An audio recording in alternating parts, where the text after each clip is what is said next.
Are your students complaining about their dining hall options? Are they saying that there are no healthy options? Do your students and your nutritionist differ on their view of healthy food? Fear not, the Foodies for Stoodies are here to help. My name is Aaliyah Thaler, and I'm from Cranston, Rhode Island. I'm one of the founding members of Foodies for Stoodies. My job as moderator consists in welcoming participants, making them feel accustomed to the focus group, and going through the questioning route with them. As moderator, I ensure that all discussions held within the focus group stay on topic. My past experience with sales allows me to make people feel welcome and comfortable talking in a new environment. This experience also allows me to convince people to open up about personal feelings about certain topics or opinions.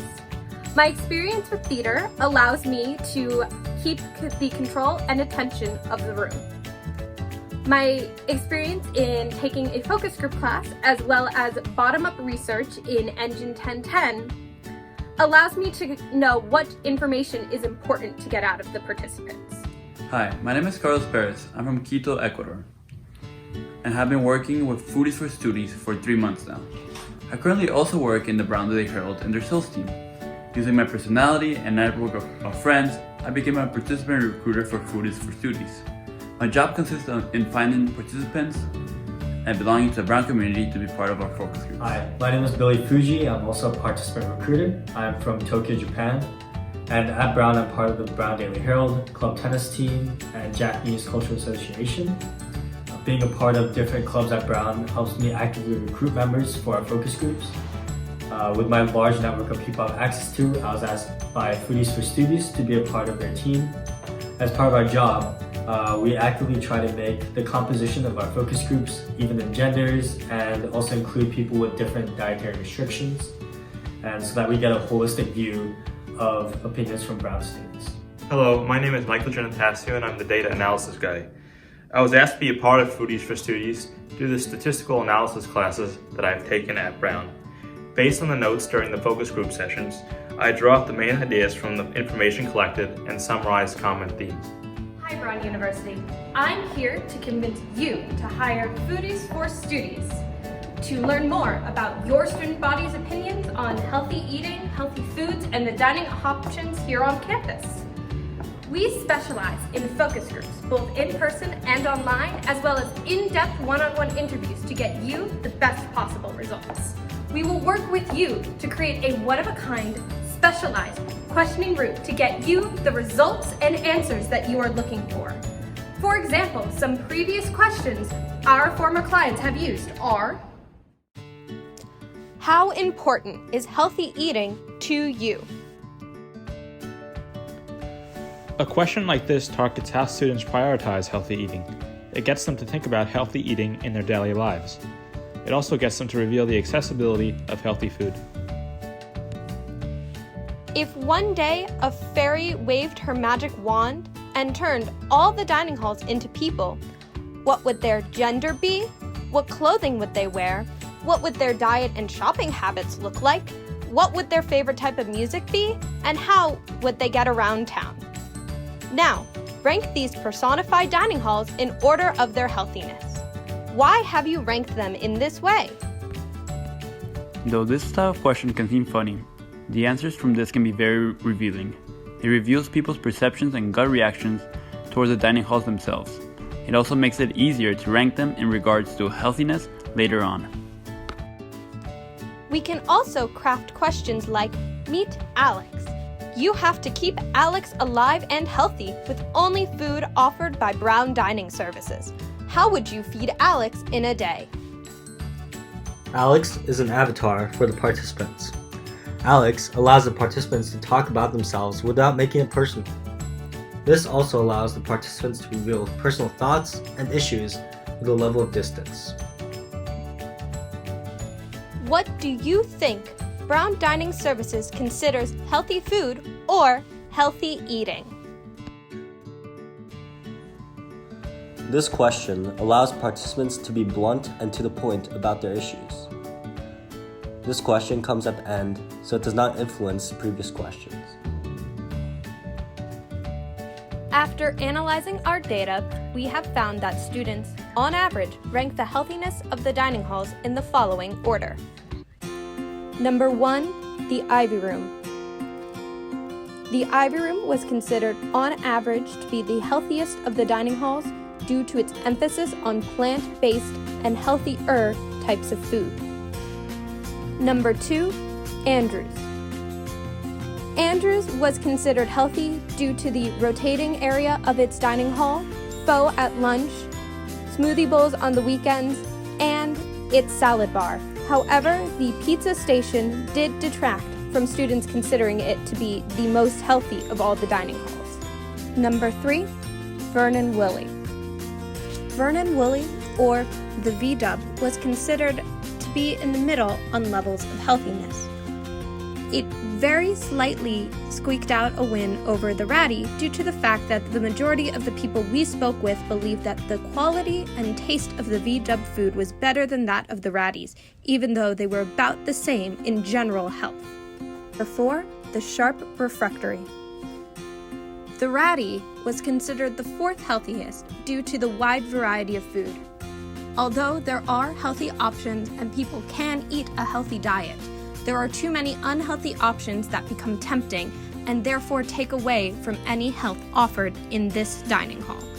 It was tied with V-dub on healthiness. However, the quality of the food in the Ratty, especially in regards to things such as the chicken and fruit, made it rank lower on this list. Number 5, Josiah's. Joe's occupies the last place on our list. Even though there is a salad bar, overall the options that are offered at the Joe's Dining Hall are considered very unhealthy by the general populace of Brown University. In our preliminary research, we have found that Brown University students believe that the definition of healthy eating varies from person to person. However, most of them agree that healthy foods are fresh, cooked with little processing, little oil, and little sugar, as well as not being carb heavy. We have found that the vast majority of students agree that Brown does indeed have healthy options, but most of these students describe Brown's healthy food as bland, lacking flavor, and overall unenjoyable to the palate. For example, many students cite certain fruits as healthy food that Brown University does poorly and claim that they taste as though they are frozen or canned. Likewise, vegetables in the dining halls like the Ratty and Andrews were regarded as unfresh. Finally, many students found issues with the grilled chicken served in the dining halls. This chicken is often seen as inedible and artificial. We also conducted in-depth interviews with our participants. We gained much more information regarding people's thoughts on Brown dining and what they believed was healthy and unhealthy, because there was no pressure from focus group dynamics, such as conformity. For example, there were fewer problematic silences overall. New information consisted of participants naming multiple specific dishes within Brown dining that were thought of as both healthy and unhealthy, and we received more perspectives from international students. For example, Asian international students had a perspective that fresh and steamed vegetables meant healthy, while raw vegetables weren't. However, the main finding was that in-depth interviews followed the general trends found in our previous focus groups. We were able to get responses on the survey data. Although they were generally short, they confirmed the trends seen across the focus groups and in-depth interviews. However, there are a few drawbacks on the online survey data that need to be addressed. Firstly, people have more time to respond, but not give instinctual responses from face-to-face settings. Participants could also use internet search engines or other people to inform their responses. For instance, they could look up the definition of healthy food or an ideal meal. Furthermore, participants generally do not know how much to expand upon their responses because there aren't any social cues from the moderator and other participants. They also may not be challenged on their viewpoints in order to draw more information from them. Throughout the semester, we become a highly qualified team that has completed more than 4 successful focus groups, using members of the Brown community as participants. or experience in using the classical focus group format, individual interviews, and an online bulletin board format. Our past experience has made us experts in the focus group style data gathering. We have worked with a variety of different people from a variety of different backgrounds who have had a variety of opinions. Even though our focus groups have done well, we still need to improve in gathering participants and coordinating times that work for everyone. If we had a way to provide monetary incentives or other forms of incentives, participants would be more willing to show up on time and join our focus group. Another pitfall was that we lacked diversity, which could have been because we did not have the time schedule to run more than 4 focus groups. So as we move forward, we want to be cognizant of class years and the dietary restrictions of participants. Despite certain pitfalls, I believe that our connection to the Brown community, knowledge about focus group research, and overall makeup of our wonderful team make us the most qualified to perform your assessment of what students want to eat on your campus. So what are you waiting for, Brown Dining Services? Call 1-800-Foodies for Stoodies now. We are the best healthy eating focus group to know what your students want to eat on campus. Operators are standing by to take on your next project.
Foodies for Stoodies is not liable for any dissatisfaction amongst the student body as a result of changes made by our research. Focus groups should not be used as the main tool for decision making. Final results are subject to change. Call now.